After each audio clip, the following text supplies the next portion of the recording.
नमस्कार साथियों। क्या आप जानते हैं भारत का पहला ज्योतिर्लिंग कौन सा है? और क्या सच में एक ऐसा मंदिर है जिसे कई बार तोड़ा गया है लेकिन हर बार वह पहले से भी ज्यादा भव्य बनकर खड़ा हो गया? यह वह स्थान है जहां भगवान शिव स्वयं ज्योति के रूप में प्रकट हुए थे और यह वही पवित्र भूमि है जब भगवान श्री कृष्ण ने अपना देह त्यागा था। आज के इस वीडियो में हम जानेंगे सोमनाथ ज्योतिर्लिंग की पूरी सच्चाई, इसका इतिहास, पौराणिक कथा, रहस्य, चमत्कार और दर्शन का महत्व। वीडियो को अंत तक जरूर देखिए क्योंकि आज के बाद आपको सोमनाथ के बारे में कुछ भी अलग से जानने की जरूरत नहीं पड़ेगी। सबसे पहले समझते हैं कि ज्योतिर्लिंग क्या होता है। ज्योति का अर्थ होता है प्रकाश और लिंग का अर्थ होता है भगवान शिव का रूप। ज्योतिर्लिंग वह स्थान होता है जहाँ भगवान शिव स्वयं प्रकाश के रूप में प्रकट होते हैं। भारत में कुल 12 ज्योतिर्लिंग है और इनमें सबसे पहला ज्योतिर्लिंग माना जाता है सोमनाथ को।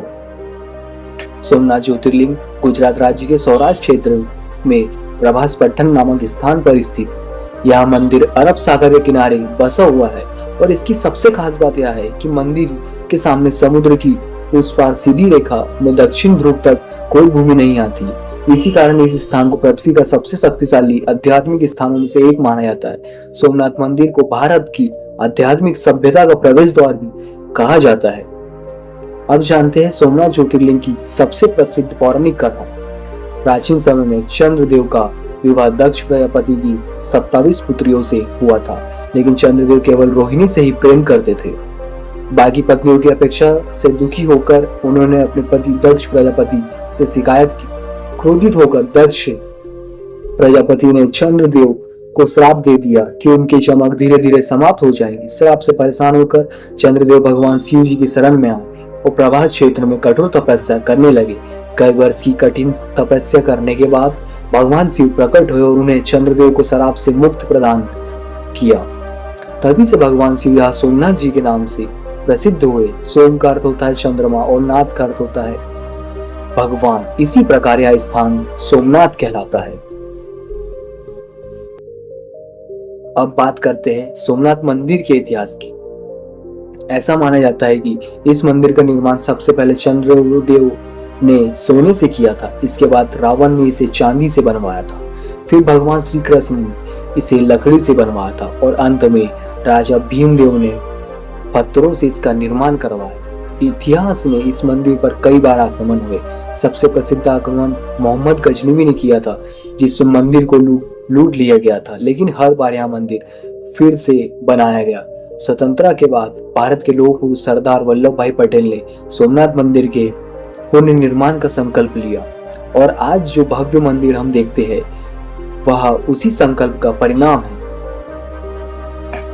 बहुत कम लोग जानते हैं कि प्रभास क्षेत्र वह पवित्र स्थान है जहाँ भगवान श्री कृष्ण जी ने अपना देह त्याग किया था। इसी कारण सोमनाथ का महत्व और भी अधिक बढ़ जाता है। सोमनाथ मंदिर के सामने स्थित पान स्तंभ एक अद्भुत रहस्य माना जाता है। इस स्तंभ पर लिखा है कि इस स्थान से दक्षिण ध्रुव तक सीधी रेखा में कोई भी भूमि नहीं आती। यह तथ्य सोमनाथ मंदिर की भौगोलिक और आध्यात्मिक विशेषताओं को दर्शाता है। सोमनाथ मंदिर चालुक्य शैली की अद्भुत वास्तुकला में बना हुआ है। यह भारत का पहला ज्योतिर्लिंग माना जाता है। यह मंदिर समुद्र के किनारे स्थित है और यहाँ स्थापित शिवलिंग स्वयं भू माना जाता है। इसी कारण यह स्थान करोड़ों श्रद्धांजलियों की आस्था का केंद्र है। ऐसा माना जाता है कि सोमनाथ ज्योतिर्लिंग के दर्शन करने से सभी प्रकार के पाप समाप्त हो जाते हैं, चंद्रदोष दूर हो जाता है, मानसिक शांति प्राप्त होती है और जीवन में सुख समृद्धि आती है। इसी कारण लाखों श्रद्धालु हर साल यह दर्शन करने आते हैं। सोमनाथ मंदिर में सबसे अधिक भीड़ लगती है महाशिवरात्रि के दिन, सावन के महीनों में और हर सोमवार के।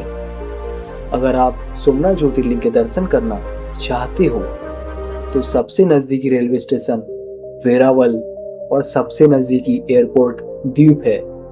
यहाँ आने का सबसे अच्छा समय अक्टूबर से मार्च के बीच में माना जाता है।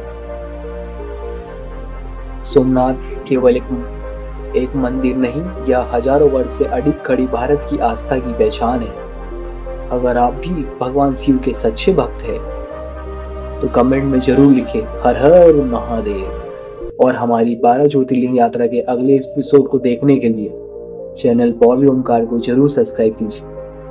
हर हर महादेव, जय जय सिया राम। मिलते हैं नेक्स्ट वीडियो।